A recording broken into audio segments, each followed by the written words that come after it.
Ladies and gentlemen, boys and girls, consumers of all legal ages and price ranges, this is The Rounds, bringing you the freshest and tastiest in all that brews. As usual, my name's Glenn, and as you can see, I've got my Drunk Monkey shirt on, and you know what that means, it's time to drink. Swing back up to the delightful northeast, and swing through and say what's up to Sam and the guys at Dogfish Head real quick. I got a bottle of the Burton Baton here, which has not been readily as available in Georgia as one might like.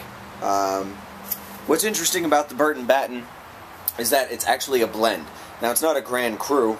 It hasn't been laid to rest for an exceptionally long amount of time. There's not 3 different threads that have been blended together or anything of that nature. But what is cool is that they do an Old English style pale ale, or an Old English strong ale, I should say, and they do an Imperial I.P.A. And then they blend the two together and wood rest them for about a month or so. Comes in pretty hefty, comes in at 10% alcohol by volume, which means they're doing it in a 4-pack. And still comes in around 70 IBUs, so just about hoppy as all get out. Let's see what we got in the bottle, shall we?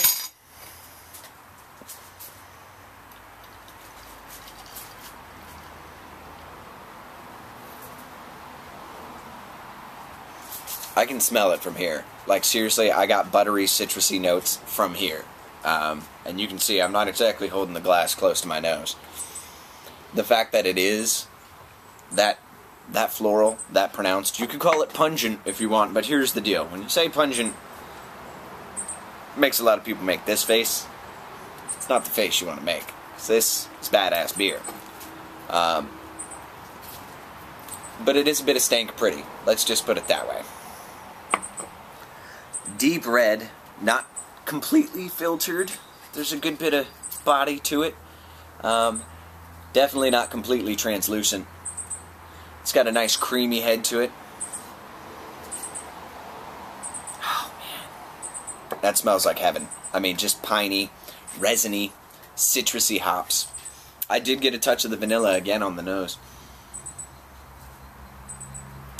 The malt is such a subtlety on the nose, but it really brings together all of those hops really, really well.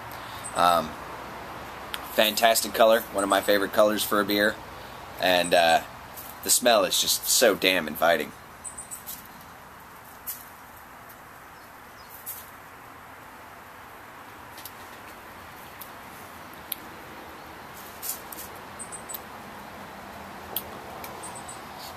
It's hop magic. That's what it is. Evil hop magic. Oh, man.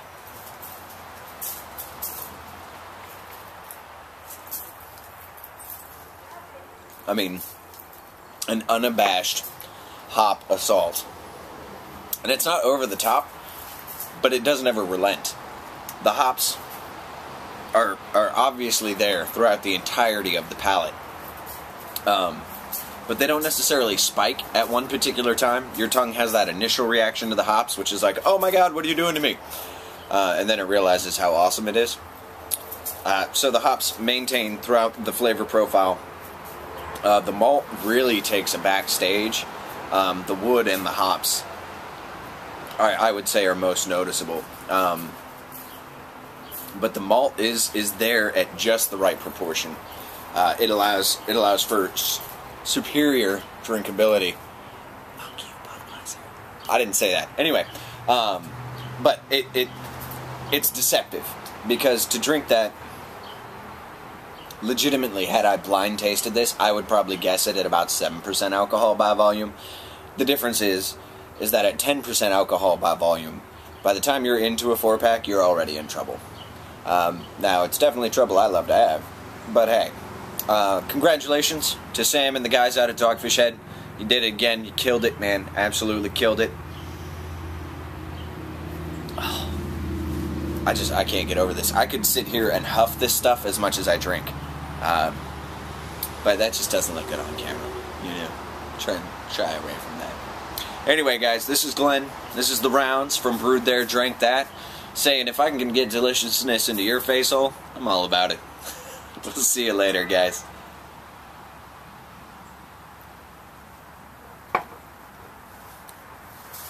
That's fine. Good.